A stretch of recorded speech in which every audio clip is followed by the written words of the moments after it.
It's expressed through the efforts of our armed forces, through the efforts of our entire government, through similar efforts from Spain and other countries around the world. It's also, as Secretary Clinton said, expressed through multiple faith-based efforts by evangelicals at World Relief, by the American Jewish World Service, by Hindu temples and mainline Protestants, Catholic relief services, African American churches, the United Sikhs, by Americans of every faith and no faith, uniting around a common purpose, a higher purpose. It's inspiring. This is what we do as Americans in times of trouble. We unite, recognizing that such crises call on all of us to act, recognizing that there but for the grace of God go I, recognizing that life's most sacred responsibility, one affirmed, as Hillary said, by all of the world's great religions, is to sacrifice something of ourselves for a person in need. Sadly, though, that spirit is too often absent when tackling the long-term, but no less profound issues facing our country and the world. Too often that spirit is missing without the spectacular tragedy, the 9/11 or the Katrina, the earthquake or the tsunami. They can shake us out of complacency. We become numb to the day-to-day crises, the slow-moving tragedies of children without food and men without shelter and families without health care. We become absorbed with our abstract arguments, our ideological disputes, our contests for power. And in this Tower of Babel, we lose the sound of God's voice.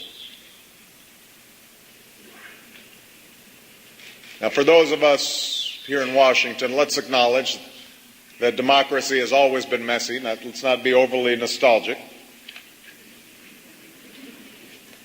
Divisions are hardly new in this country.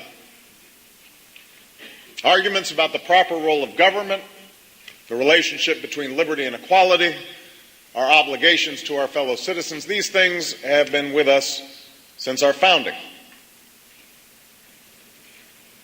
And I'm profoundly mindful that a loyal opposition, a vigorous back and forth, the skepticism of power, all of that is what makes our democracy work.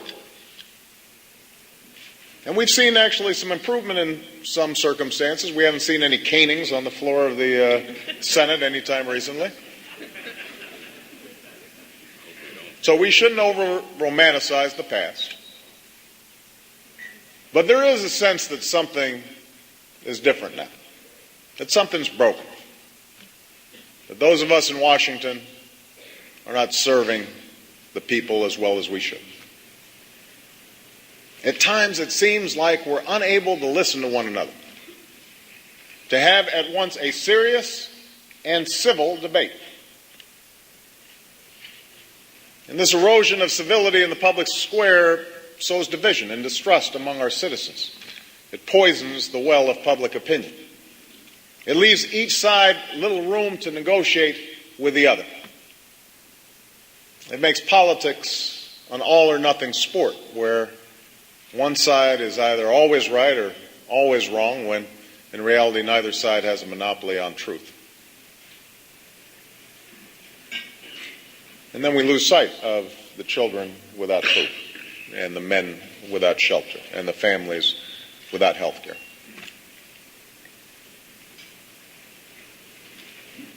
Empowered by faith, consistently, prayerfully, we need to find our way back to civility. And that begins with stepping out of our comfort zones in an effort to bridge divisions. We see that in many conservative pastors who are helping lead the way to fix our broken immigration system. It's not what would be expected from them, and yet they recognize in those immigrant families the face of God. We see that in the evangelical leaders who are rallying their congregations to protect our planet. We see it in the increasing recognition among progressives that government can't solve all of our problems.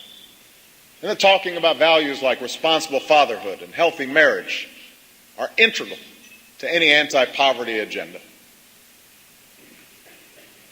Stretching out of our dogmas, our prescribed roles along the political spectrum, that can help us regain a sense of civility. Civility also requires relearning how to disagree without being disagreeable. Understanding, as the President said, that civility is not a sign of weakness. Now, I am the first to confess I'm not always right. Michelle will testify to that.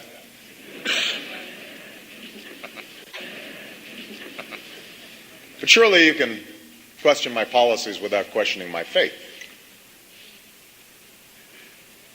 Or, for that matter, my citizenship.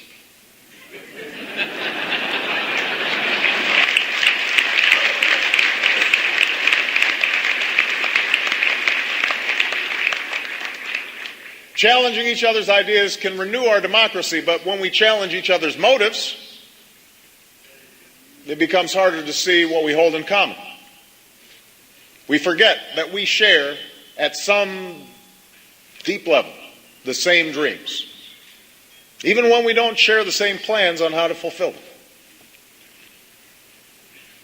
We may disagree about the best way to reform our healthcare system, but surely we can agree that no one ought to go broke when they get sick in the richest nation on earth.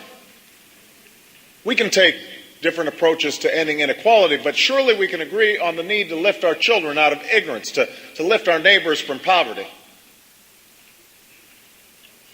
We may disagree about gay marriage, but surely we can agree that it is unconscionable to target gays and lesbians for who they are, whether it's here in the United States or, as Hillary mentioned, more extremely in odious laws that are being proposed, most recently in Uganda.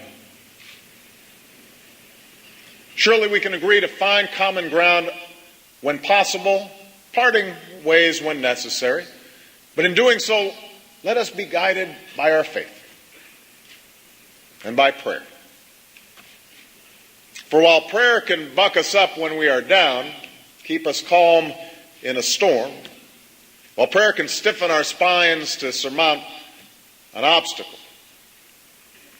and I assure you I'm praying a lot these days, prayer can also do something else. It can touch our hearts with humility.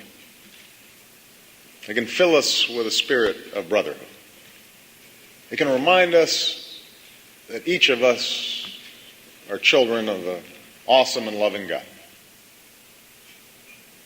Through faith, but not through faith alone, we can unite people to serve the common good.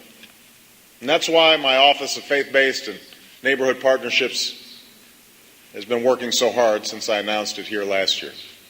We slashed red tape and built effective partnerships on a range of uses, from promoting fatherhood here at home to spearheading interfaith cooperation abroad. And through that office, we've turned the faith-based initiative around to find common ground among people of all beliefs, allowing them to make an impact in a way that's civil and respectful of difference and focused on what matters most.